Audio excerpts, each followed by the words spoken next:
Herkese salam, kanalıma videoma hoş geldiniz. Beni tanımayanlar için ben Həbibə Rəhmanova. Bugün ne edirik? Başlıqdan gördüğünüz üzere kardeşimin adı günü tortunu hazırlayıram.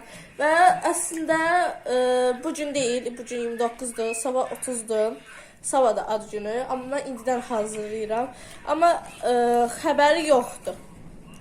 Mən kekslərini falan hazırlamışam, amma oraları çəkmək yadımdan çıxıb.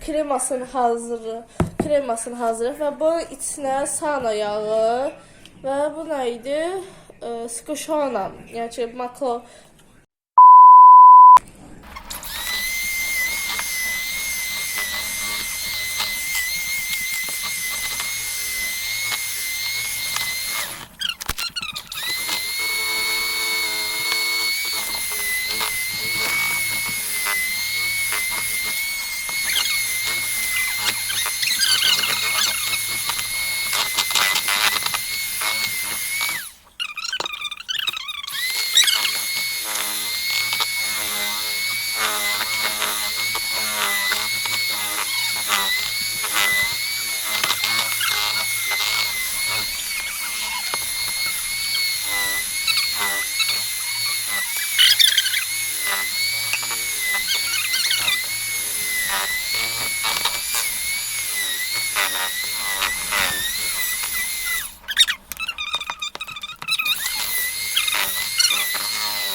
Üşütmezler. Bu kadar basit.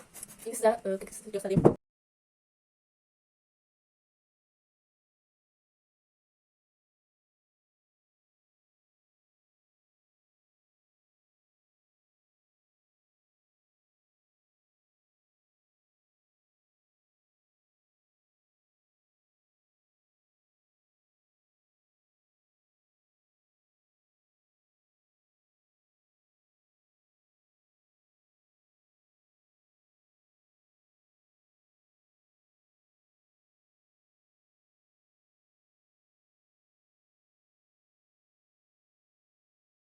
Tort belə oldu, amma oralar çox da çəkənmədim. Çox yaxşı oldu.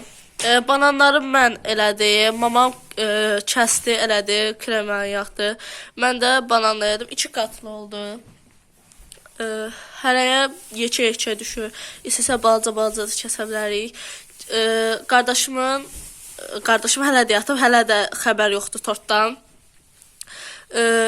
Biz bunu kəsəndə onda sizlə görürük. Şərik, hələlik sağ olun. 3 dənə şam var idi. Qırmızı, yaşıl, pəmbə. İndi deyirəm birini bura kəsədim. Nə deyirsən? Hara? Bura? Birin hara? Bura? Dediyim kimi yatıb, amma yavaşdan, biraz yavaşlaşmada çalışırıq. 3 dənəsi belə oldu. İndilik sağ olun. Adı kəsəndə görüşərik. Bye bye. Dostlar, ben en axırıncıda nəsə getmişdim. Yadımdan çıxdı, amma nəsə deyərdim.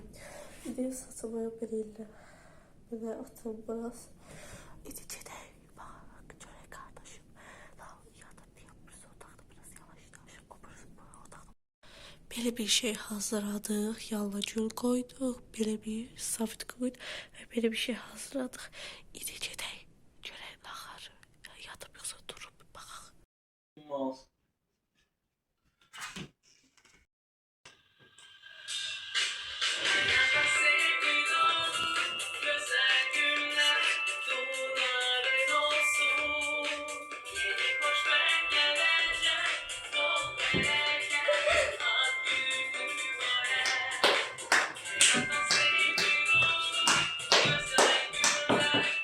Ben de çevireyim. Ben de çevireyim. Sağ ol. Təbii ki. Sağ ol. Ay.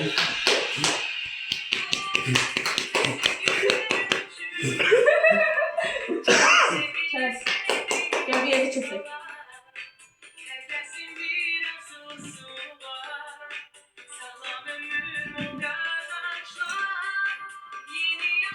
Yaxşı, yaxşı.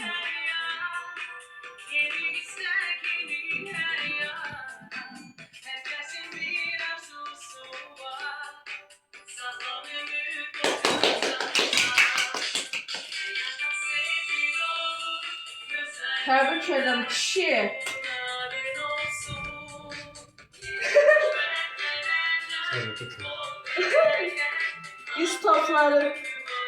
Biz tortaları kəsib gələk. Böyüdüm hə bu qaş. Yine yazsam bana böyüsə. Akabi. Neyse. Biz gedək tortalarımızı yer və bu arada videomuz buraya qədərdir. Kanalıma abunə olun. Like atmayı. Bildirimləri açmayı unutmayın. Sağ olun.